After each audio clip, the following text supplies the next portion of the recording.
Hello friends, today's topic, I have purchased a site hoping for utilizing it in future for my daughter's marriage. Is it right? I am Dr. Bharath Chandra. Purpose of the video is financial education of society.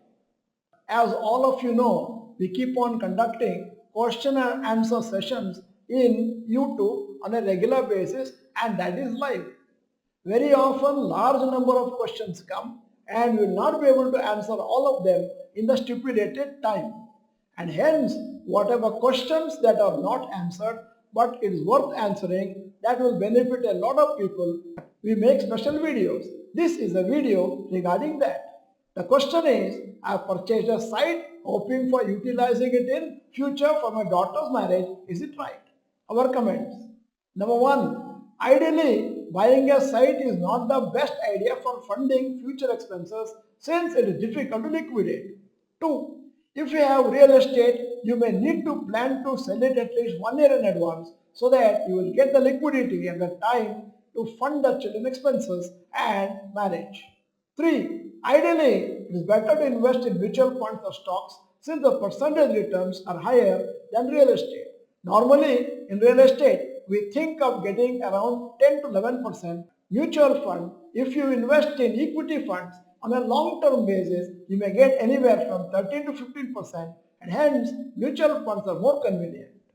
Second question is, hello sir, can we believe in Angel One, Grow app or can we start investing in mutual fund through bank? Our comments.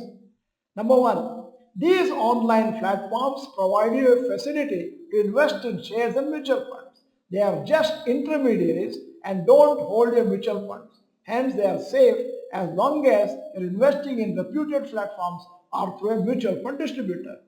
2.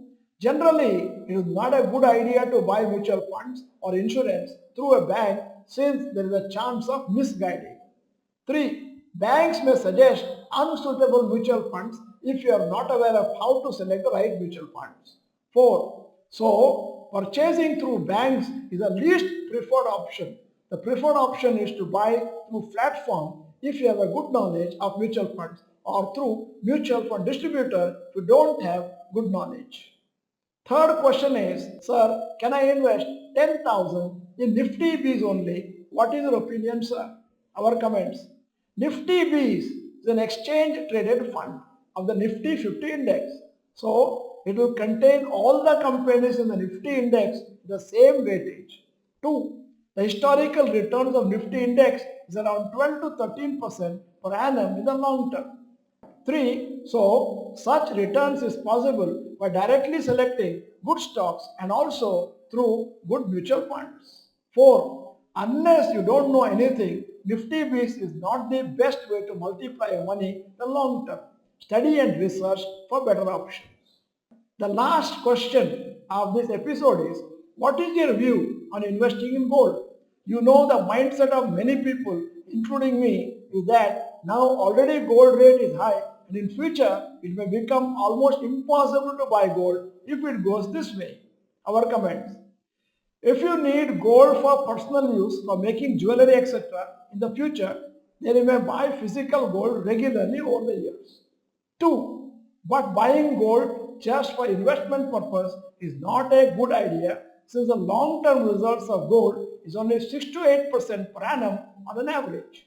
3. When you are investing in stocks or mutual funds, you are most likely earning higher returns than gold and hence at a future stage you can also sell some of your stocks and mutual funds and buy gold many years later. 4. So there is no compulsion that gold has to be bought immediately before it becomes too expensive. End of the video, here is the question. Do you invest in gold for investment purpose? Yes or no, you may type. In case you are not the member of this channel, this is the time to subscribe. Press the bell icon. Send the video to all your friends. The video is good. Press the like button. Thank you for watching. Bye bye. All the best.